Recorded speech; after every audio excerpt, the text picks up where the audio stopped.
Hello बच्चास, कैसे हो आप लोग सब। This is Arzman Akhtar from the team red fight and here we will be studying civics of class 10. We will be studying the chapter 2 of civics, federalism. Okay, in the previous video हमने क्या study किया था? हमने study किया था the different how in what makes an India federal, जिसमें हमने 3 list के बारे में पढ़ा था, 4 क्लास लिस्ट पढ़ा था, रेसिडुअल लिस्ट। ठीक है, आज हम लोग डिस्कस करेंगे about how federalism is practised in India. Federal होना मतलब कि फेडरलिज्म का मतलब क्या होता है कि पावर्स जो है उसमें एक रनिंग पार्टी हो, उसके बाद पावर्स उसमें डिवाइडेड हो, मतलब सब आजादी से इंडिपेंडेंटली अपने सॉर्ट ऑफ फील्ड में अपने पावर को एंजॉय करें। That is why to strengthen our India की यूनिटी को स्ट्रेंथ करने के लिए और बेटर वे में काम करने के लिए। ठीक है, फेडरलिज्म एक ऐसी गवर्नमेंट है जिसमें पावर्स डिवाइडेड होते हैं अमंग डिफरेंट ग्रुप्स। ठीक है, लेकिन सिर्फ फेडरल होना या फेडरलिज्म कहना इट्स नॉट इम्पोर्टेंट, उस फेडरलिज्म को प्रैक्टिस भी करना, उस फेडरलिज्म को होना भी चाहिए इंडिया में। ठीक है, तो वो होने के लिए बहुत जरूरी कुछ प्रोग्राम्स, कुछ पॉलिसीज, तो कुछ ऐसे एक्सपेरिमेंट है जो इंडिया ने किए टू स्ट्रेंथन द फेडरलिज्म। ये जो फेडरलिज्म फैक्टर है ना, ये जो कॉज है फेडरलिज्म, इस कॉज को और मजबूत बनाने के लिए दे कैरीड आउट 3 एक्सपेरिमेंट, ताकि वो हमारा जो इंडिया है वो और भी ज्यादा बेटर डेमोक्रेटिक नेशन बन सके, फेडरलिज्म और ज्यादा स्ट्रेंथन हो सके। इसके लिए 3 एक्सपेरिमेंट कैरीड आउट किए गए। सबसे पहला एक्सपेरिमेंट है उसमें हमारा linguistic state, the second is language policy and the third is centre state relation. Okay, तो ये है हमारा वो एक्सपेरिमेंट जो फेडरलिज्म को स्ट्रेंथन करने के लिए परफॉर्म किया हमारी गवर्नमेंट ने, या हमारे कह सकते हमारी कॉन्स्टिट्यूशन ने, ताकि जो डेमोक्रेटिक नेशन है हमारा वो और भी ज्यादा बेटर हो सके। सिर्फ इसके पॉलिटिकल वाइज डेमोक्रेटिक नेशन को सिर्फ फंक्शन करना it's not important, better way में फंक्शन करना बहुत जरूरी होता है। तो बेटर वे में फंक्शन करने के लिए कुछ अलग अलग तरह के रूल्स होने चाहिए, कुछ अलग अलग तरह की पॉलिसीज होनी चाहिए जो कि और भी ज्यादा हर तरह के व्यू को समझे, हर ओपिनियंस को, हर सिचुएशन को सेफगार्ड कर सके। तो उसके लिए हर बार कॉन्स्टिट्यूशन ने कुछ नया एक्सपेरिमेंट किया, कुछ नया किया हमारे इंडिया को और बेहतर बनाने के लिए। तो ये एक्सपेरिमेंट उनमें से एक है। ठीक है, तो इस एक्सपेरिमेंट के बारे में चलिए आज हम लोग स्टडी करते हैं। आज हम लोग उसका सबसे पहला experiment, the very first experiment, linguistic state के बारे में हम लोग आज पढ़ेंगे। ठीक है, लिंग्विस्टिक स्टेट क्या है, उसे क्यों क्रिएट किया गया, व्हाई, कॉन्स्टिट्यूशन को क्यों नीड पड़ी, they created a linguistic state, benefit क्या है उसके, और कुछ अदर फैक्ट्स जो हमारे लिंग्विस्टिक स्टेट में बहुत ज्यादा इंपॉर्टेंट है, ये हम लोग आज स्टडी करने वाले इस क्लास में। Okay, so let get started. Firstly on a very brief note, अगर हम ये कहें कि what do you understand by linguistic state, तो लिंग्विस्टिक स्टेट का क्या मतलब होता है? लिंग्विस्टिक स्टेट का मतलब होता है किसी स्टेट को क्रिएट करना on the basis of language. ठीक है, किसी लैंग्वेज को किसी लैंग्वेज को बेसिक बनाकर, उसका पिलर बना के उस स्टेट को बनाना वहां पर। ठीक है, वो होता है लिंग्विस्टिक स्टेट। लिंग्विस्टिक स्टेट का फॉर्मेशन होने की वजह है बच्चों, लिंग्विस्टिक स्टेट पहले क्या हुआ, आफ्टर इंडिपेंडेंस बहुत सारे नए नए स्टेट्स को इवेल्युएट किया गया हमारे देश में, नए नए स्टेट्स बने, नए नए स्टेट्स की नई नई बाउंड्रीज सेट हुई, पुराने बाउंड्रीज को हटा के नए बाउंड्रीज को सेट किया गया in order to meet the demands of linguistic state. क्यों नए नए बॉर्डर्स बनाए? क्योंकि पुराने बॉर्डर्स में जितने भी एरिया, जो भी रीजन आते थे, जिस भी लिंग्विस्टिक स्टेट का जो रीजन आता था वो फुलफिल नहीं होता था। उस पूरे स्टेट को एक इंडिपेंडेंट स्टेट रन करने के लिए, यहाँ पे इस लैंग्वेज के लोग रह सके, बॉर्डर्स को रीडिफाइन किया गया। तो हमारे इंडिपेंडेंस के बाद, आफ्टर द इंडिपेंडेंस, कई स्टेट्स बने, बिगड़े, बहुत सारे स्टेट्स गायब भी हुए और बहुत सारे स्टेट्स नए बने। तो नए स्टेट्स की बाउंड्री सेटअप को इवेल्युएट किया गया और इसी तरह से लिंग्विस्टिक वाइज जैसे जैसे और भी लैंग्वेज को हम जानते गए, वैसे वैसे और स्टेट्स फॉर्म होते गए। ठीक है, ऐसा पहले ही हम लोग को नहीं पता था कि हमारे पास 20 लैंग्वेजेस है, 40 लैंग्वेजेस है एट वन टाइम। किसी भी गवर्नमेंट ने ये नहीं जाना, उन्हें वक्त लगा ये जानने में। ठीक है, it is a time taking, इसीलिए बाउंड्रीज जो है वो सेट हुई, फिर बढ़ी, कभी बहुत सारे स्टेट्स हट गए, कभी बहुत सारे स्टेट्स एक दूसरे में मर्ज करके एक नया स्टेट बना। इस तरह से हमारा लिंग्विस्टिक स्टेट पॉलिसी जो है वो रन होने लगा। So what is linguistic state policy, आखिर क्या है? It was the first step for Indian federation, हमारे फेडरलिज्म को और मजबूत करने के लिए इंडियन फेडरेशन का ये पहला एक स्टेप था, मतलब सबसे पहला experiment, which is a very major experiment, जो लिया गया ताकि हमारे फेडरलिज्म को और ज्यादा मजबूत किया जा सके, प्रैक्टिस को और अच्छे से बनाया जा सके। ठीक है, The second is division of state on the basis of language. Linguistic state is a policy, yeah, it is a term in which there is division of state on the basis of language. Language के basis पे state को divide किया गया. जैसे कि अलग अलग जगह के लोग अलग अलग भाषाएं बोलते हैं. हमारे देश में बहुत ज्यादा भाषाएं हैं, ठीक है. अगर हम लोग बात करें लैंग्वेजेस की ना, तो आई थिंक 1500 या 1500 से भी ज्यादा languages is there in our country, in India, ठीक है. लेकिन स्टिल वो सारी लैंग्वेजेस रिकॉग्नाइज नहीं हो पाती at random at a time. कुछ ही लैंग्वेजेस है जो हम लोग बोलते हैं और जो हम लोग डे टू डे लाइफ में प्रैक्टिस करते हैं. अब जैसे मान के चलो, अगर आप मलयालमी देखोगे अगर, तो आसाम के लोग क्या बोलते हैं? आसामी भाषा बोलते हैं, ठीक है. तेलुगु लोग कहाँ बोलते हैं? आंध्र प्रदेश है, मद्रास है, कर्नाटका है, महाराष्ट्र में लोग मराठी बोलते हैं, ठीक है. बैंगलोर में सब अलग लैंग्वेज बोलते हैं. कर्नाटका के लोग कन्नड़ बोलते हैं. झारखंड के लोग क्या बोलते हैं? एक अलग लैंग्वेज बोलते हैं, आदिवासी भाषा में बात करते हैं वो लोग. तो अलग अलग स्टेट के लोग अलग अलग भाषा में बात करते हैं. तो जिस जगह के लोग जिस भाषा में बात करते थे ना, उस जगह को उस स्टेट का फॉर्मेशन दे दिया गया. जैसे मुंबई के लोग मराठी में बात करते हैं, महाराष्ट्र फॉर्म हुआ. कर्नाटका के लोग कन्नड़ में बात करते हैं, कर्नाटका फॉर्म हुआ, ठीक है. इसी तरह से मलयालय हो गया, असम हो गया, आंध्र प्रदेश हो गया. इस तरह से अलग अलग स्टेट का फॉर्मेशन हुआ बच्चों on the basis of language. At random एक बार किसी भी गवर्नमेंट या कोई भी लीडर, कोई भी ग्रुप का आदमी ये नहीं जान पाया कि कौन लैंग्वेज कितनी होनी चाहिए. जैसे जैसे न्यू लैंग्वेजेस हमें पता चलती गई, different linguistic states.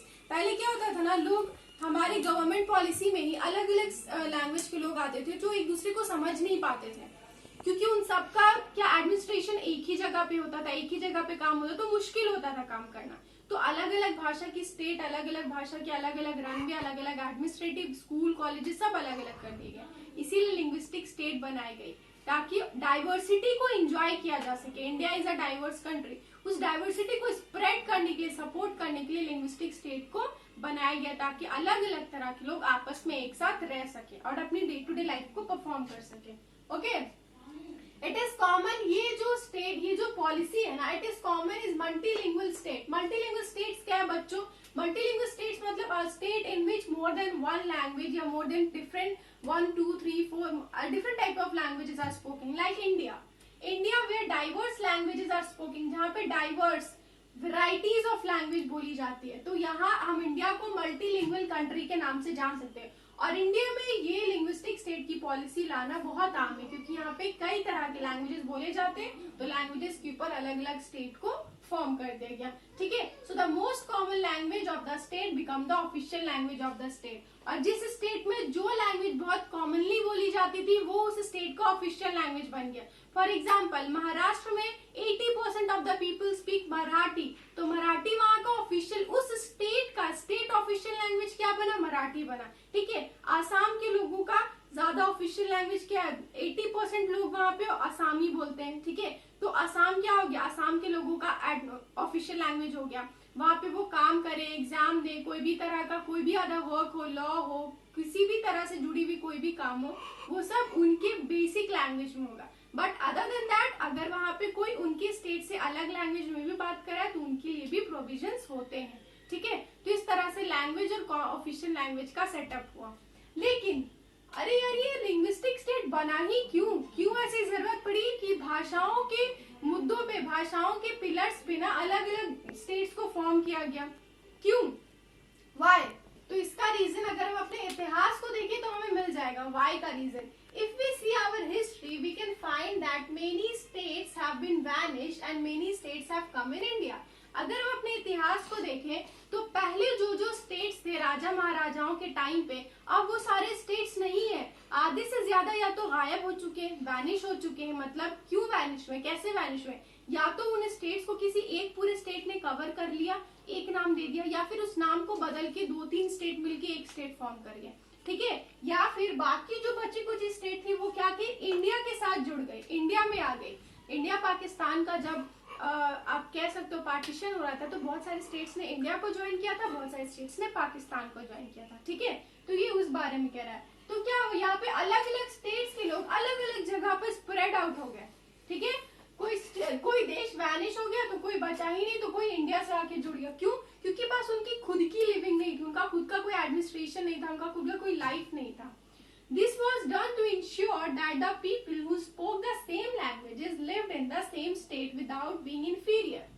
Linguistic state का फॉर्मेशन इसलिए किया गया ताकि उन सब लोगों को सेफगार्ड कर दिया जा सके, उन सब लोगों को जो एक लैंग्वेज उसी देश की सेम लैंग्वेज बोलते हैं उन्हें उन्हीं के स्टेट में रखा जाए बिना इंफीरियर फील किए हुए. अगर मुझे मराठी नहीं आती और मैं महाराष्ट्र चली जाऊँ और वहां रहने लगूँ और वहाँ 80% लोग 80% works were done on Marathi language, तो मुझे इंफीरियर फील होगा कि नहीं होगा? आपको अलग सा महसूस होगा ना, क्योंकि आपको वो लैंग्वेज नहीं आती.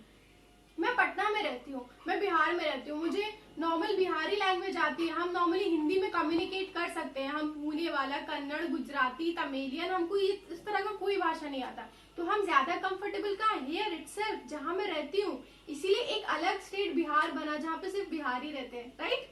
झारखंड है जहाँ पे सिर्फ झारखंडी रहते हैं. अब झारखंडी का मतलब जंगली पीपल नहीं होता. तो इस तरह के अलग अलग लोग जो कि सेम लैंग्वेज बोलते हैं उन्हें उनके सेम देश में रखा जाए, सेफ गार्ड किया जाए. इसलिए लिंग्विस्टिक स्टेट्स बना ताकि उन्हें इंफीरियर ना महसूस हो. अब यही आप सोचो, मुंबई के लोगों को कहा जाए कि वो पटना में आके रहे, मुंबई फॉर्म ही ना हुआ हो कभी. तमिल के लोगों को कहा जाए कि वो आंध्र प्रदेश में जाके रहे, ठीक है. नागालैंड के लोगों को कहा जाए कि वो जा करके उत्तराखंड में रहे. Is it possible? No, it's not possible. इसीलिए वो लोग जो सेम लैंग्वेज बोलते हैं उन्हें उनके सेम स्टेट में रखा जाए और उन्हें वो इंफीरियरिटी महसूस ना हो. इससे लिंग्विस्टिक स्टेट का फॉर्मेशन हुआ, ठीक है. अब हम जानते हैं कि लिंग्विस्टिक स्टेट फॉर्म हो, उसके बेनिफिट्स क्या क्या थे. What are the benefits of forming the linguistic state? सबसे पहला benefit, this had made the administration easier. इससे एडमिनिस्ट्रेशन इजियर होगा, लाइक लॉ एंड ऑर्डर, बहुत सारी अलग अलग एडमिनिस्ट्रेशन वर्क, एडमिनिस्ट्रेटिव वर्क जो इजी हो गई. कैसे? अलग अलग जगह की अलग अलग ऑफिशियल लैंग्वेज, अलग अलग स्टेट की. अभी मैंने आपको बताया जो स्टेट में मेजोरिटी जिस भाषा को बोली जाती है उसे ऑफिशियल लैंग्वेज, वहां उसी लैंग्वेज में सारा एडमिनिस्ट्रेशन वर्क होने लगा. तो अलग अलग स्टेट का अलग अलग एडमिनिस्ट्रेशन बन गया. अब एक ही स्टेट को सभी बाकी स्टेट को रन करने की जरूरत नहीं पड़ेगी. अगर एक ही इंसान 10 आदमी की रिस्पॉन्सिबिलिटी ले तो बर्डन हो जाता है. अगर हर इंसान दो इंसान की रिस्पॉन्सिबिलिटी या हर इंसान अपनी खुद की रिस्पॉन्सिबिलिटी ले तो एक फैमिली में काम करना इजी होता है ना. ठीक उसी तरह एडमिनिस्ट्रेशन लिंग्विस्टिक स्टेट के फॉर्मेशन से बहुत आसान हो गई. Secondly, this has actually made the country more United. जैसे जैसे लोग अलग अलग डाइवर्स होते गए वैसे वैसे हम और यूनाइट होते गए, एक दूसरे से और जुड़ते गए. हमें उनकी कल्चर, उनकी लैंग्वेज, उनका वे ऑफ लाइफ, उनका the way they do their work, वो सब चीज बहुत ज्यादा इन्फ्लुएंसिंग लगने लगा. और हम एक दूसरे से यूनाइट, हम एक दूसरे को क्रिटिसाइज नहीं करने लगे, ना ही हम उन्हें छांटने लगे क्योंकि वो हमसे अलग है. हम उन्हें जानने लगे, उनके साथ उठने बैठने लगे. तो वी बिकम मोर यूनाइटेड, ठीक है. हम एक दूसरे से और ज्यादा यूनाइटेड. जब कोई चीज हमें यूनिक या अलग लगती है हम उसे जानने की कोशिश करते हैं, उसे खुद से अलग नहीं करते. Second thing is reduction of possibility of regional conflicts in future states in India. Possibility of conflicts मतलब मुठभेड़, मनमुटाव. दो रीजनल, अलग अलग रीजन के अलग अलग लोग हैं. अब उनकी अलग अलग भाषाएं, उनके अलग अलग कल्चर, उनके अलग अलग नेचर है. अब उन्हें कहा जाए कि वो उस देश में रहे जिस देश को वो जानते ही नहीं, उस शहर में रहे जहाँ की भाषा उन्हें पता ही नहीं, तो क्लैशेस होंगे, कॉन्फ्लिक्ट्स होंगे लोगों के बीच में. अब बहुत बार मैंने देखा है कि इंडिया में अगर कोई नेपाली या चाइनीज लोग आते हैं, बहुत सारे इंडियन उन्हें क्रिटिसाइज करते हैं, उन्हें इंफीरियर फील कहलाते हैं कि वो यहाँ के नहीं, उन्हें वापस आना चाहिए. तो ये चीज अगर आप देखो कि मेजोरिटी एक साथ बहुत सारे लोग आ रहे तो कितना बढ़ जाएगा. इस चीज को इस रिडक्शन को, इस चीज को कम करने के लिए, ठीक है, इसकी पॉसिबिलिटी कम हो कि आपस में मुठभेड़ ना हो, लड़ाइयां ना हो, और लड़ाइयां आगे चल के एक सिविल वॉर, वर्ल्ड वॉर, कोई भी न्यूक्लियर वॉर, कोई भी मोड़ ले सकती है. तो उस वॉर को, उस लड़ाई को खत्म करने के लिए, लोगों के बीच में पीस मैनर लाने के लिए ये state wise language, state wise distinguish करना बहुत ज्यादा इंपॉर्टेंट था. तो ये था उसका बेनिफिट सारा. और इससे आप ये भी देख सकते हो अलग अलग जो लीडर्स थे हमारे, या अलग अलग जो गवर्नमेंट है, उन्हें भी ज्यादा आइडिया मिला, ज्यादा अच्छे आइडियाज मिले कि वो एडमिनिस्ट्रेटिव को अलग अलग तरह से ज्यादा बेटर वे में रन कर सके. महाराष्ट्र के लीडर हो, पुणे के लीडर हो, हैदराबाद के लीडर हो, कर्नाटक के लीडर हो या तमिलनाडु के लीडर हो, दे वर सेपरेटली वर्किंग. उन्हें पता है कि तमिलियंस को बेटर क्या चाहिए तो उसके एडमिनिस्ट्रेशन के लिए ज्यादा अच्छा काम करेंगे.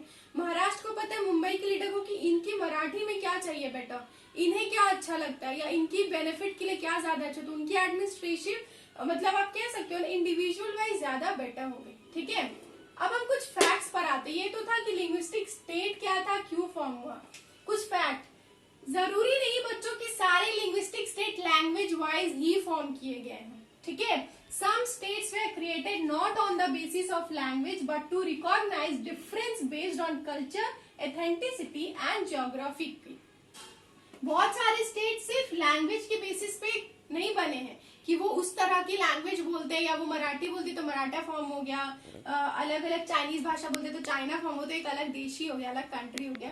तो बहुत सारे स्टेट्स ना लैंग्वेज के बेसिस पे फॉर्म नहीं हुए, उनका डिफरेंस जो वो हमसे अलग है ना, वो डिफरेंस जानना कि उनकी कल्चर में, उनकी एथेंटिसिटी में, उनकी ज्योग्राफिकली में जो अलग है हमसे, कुछ अलग है जो दिखना चाहिए, उसकी वजह से कुछ देश को फॉर्म किया, सॉरी कुछ स्टेट को फॉर्म किया गया। फॉर एग्जाम्पल नागालैंड, नागालैंड हमसे बहुत अलग है बच्चों, वहां का लैंग्वेज, वहां का खाना, वहां की एथेंटिसिटी, वहां की ज्योग्राफिकली, वहां का एरिया, सब कुछ हमसे बहुत अलग है, ठीक है। नागालैंड हो गया। झारखंड, झारखंड पूरा, अब एक अगर आप झारखंड को जानने की कोशिश करोगे, झारखंड की history, it is very amazing and very interesting, different type of pattern आपको दिखेगा।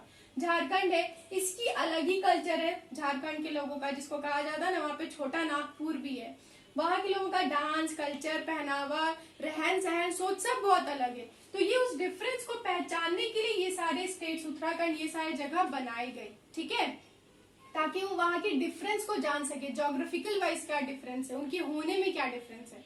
ये तो था आपका लिंग्विस्टिक स्टेट के बारे में। लिंग्विस्टिक स्टेट्स का एक और बेसिक फैक्ट है, बहुत इंटरेस्टिंग। जो सबसे पहला हमारा लिंग्विस्टिक स्टेट है ना, जो फॉर्म हुआ था, that is been form on 1 October 1953।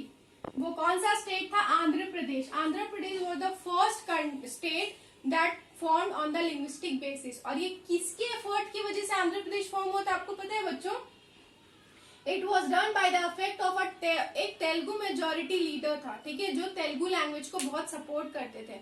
उनका कहना था कि जो तेलुगु बोलते हैं उन्हें अलग कर दिया जाए, क्योंकि पहले आंध्र प्रदेश मद्रास के साथ जुड़ा हुआ था, तो उनकी वजह से उनका नाम था पोट्टी श्रीरामुलु, ठीक है, उनका नाम था पोट्टी श्रीरामुलु।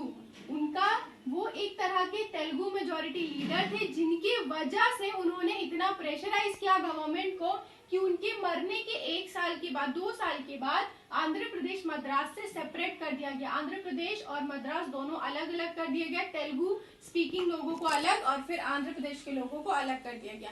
बेसिकली वो 1953 में बना तो था, लेकिन हमारा जो लिंग्विस्टिक स्टेट की पॉलिसी है वो एफर्ट में आया था ऑन 1 नवंबर 1956 में, ठीक है। तो ये तो था हमारा सारा हिस्ट्री और आपके बारे में सारे facts and terms on the linguistic state. सबसे पहला एक्सपेरिमेंट जो किया गया था to practise federalism in India. Okay, so in the next class हम बाकी 2 फैक्टर्स डिस्कस करेंगे। टिल देन बच्चों, if you have any kind of queries related to this topic, just feel free on that comment section. अगर मैं बहुत ज्यादा speed भी बोल जाऊं, आपको कुछ बात समझ नहीं आए, जस्ट बहुत आसानी से आप मुझे ये बात, कहीं पे भी कोई भी प्रॉब्लम हो, आप मुझे वहां पे कमेंट सेक्शन पे बताइए, so that I could know और मैं इसे थोड़ा और ज्यादा बेटर कर सकूं।